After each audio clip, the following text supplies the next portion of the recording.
നമസ്കാരം. റാഫ്റ്റോ ക്രിക്കറ്റിലേക്ക് അവർക്കും സ്വാഗതം. ഇംഗ്ലണ്ട് സീരീസിനുള്ള ഇന്ത്യൻ സ്ക്വാഡ് എല്ലാവരും പ്രതീക്ഷിച്ചിരിക്കുകയാണ്. അത് അധികം വൈകാതെ വരും. അതിന് മുമ്പായിട്ട് ഇപ്പോൾ അണ്ടർ-19 സ്ക്വാഡ് ഒഫീഷ്യലി പ്രഖ്യാപിച്ചിട്ടുണ്ട്. ഇംഗ്ലണ്ട് ടൂർ തന്നെയാണ് അണ്ടർ-19 ടീമിനുമുള്ളത്. അണ്ടർ-19 ടീം അവിടെ ഒരു 50 ഓവർ വാമപ്പ് മാച്ച് കളിക്കും. കൂടാതെ 5 യൂത്ത് വൺ ഡേ സീരീസ് മത്സരങ്ങൾ കളിക്കുന്നുണ്ട്. കൂടാതെ 2 മൾട്ടി ഡേ മാച്ചസും ഇംഗ്ലണ്ട് അണ്ടർ-19 ടീമിനെതിരെ കളിക്കുന്നുണ്ട്. ആ സ്ക്വാഡ് പ്രഖ്യാപിച്ചപ്പോൾ അതിലേക്ക് അണ്ടർ-19 ടീമിലേക്ക് 14-കാരനായിട്ടുള്ള വൈഭവ് സൂര്യവംശിയെ ഉൾപ്പെടുത്തിയിരിക്കുന്നു. മാത്രമല്ല CSKയുടെ താരം ആയുഷ് മാത്രേ സ്ക്വാഡിലുണ്ട്. കൂടാതെ മലയാളി താരം മുഹമ്മദ് ഇനാൻ സ്ക്വാഡിൽ ഇടം പിടിക്കുന്നു. നമ്മൾ ആ അണ്ടർ-19 സ്ക്വാഡ് നോക്കിയാണ്. ആയുഷ് മാത്രേ, അദ്ദേഹമാണ് ക്യാപ്റ്റൻ. വൈഭവ് സൂര്യവംശി, വിയാൻ മൽഹോത്ര, മൗൽരാജ് സിംഗ് ചൗധെ, രാഹുൽ കുമാർ, അഭിഗ്യാൻ കുണ്ടു, അദ്ദേഹമാണ് vice captain.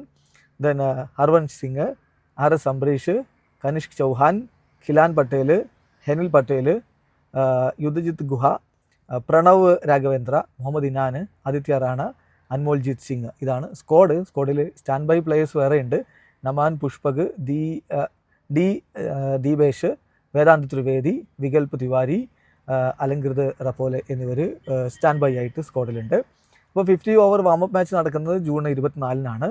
June 27, June 30, July 2, July 5, July 7 തീയതികളിൽ യൂത്ത് വൺ ഡേ മത്സരങ്ങൾ നടക്കുന്നു. അങ്ങനെ 5 മത്സരങ്ങളുടെ വൺ ഡേ സീരീസ് കഴിഞ്ഞാൽ പിന്നെ മൾട്ടി ഡേ മത്സരങ്ങളാണ്. ജൂലൈ 12 മുതൽ ജൂലൈ 15 വരെയാണ് ആദ്യത്തെ മത്സരം. അതിനുശേഷം ജൂലൈ 20 മുതൽ ജൂലൈ 23 വരെ രണ്ടാമത്തെ മത്സരവും നടക്കും. വീഡിയോ അവസാനിക്കുന്നു. ക്രിക്കറ്റ് ലോകത്തെ കൂടുതൽ വിശേഷങ്ങളുമായി റാഫ് ടോക്സ് കൊണ്ടുവെത്താം.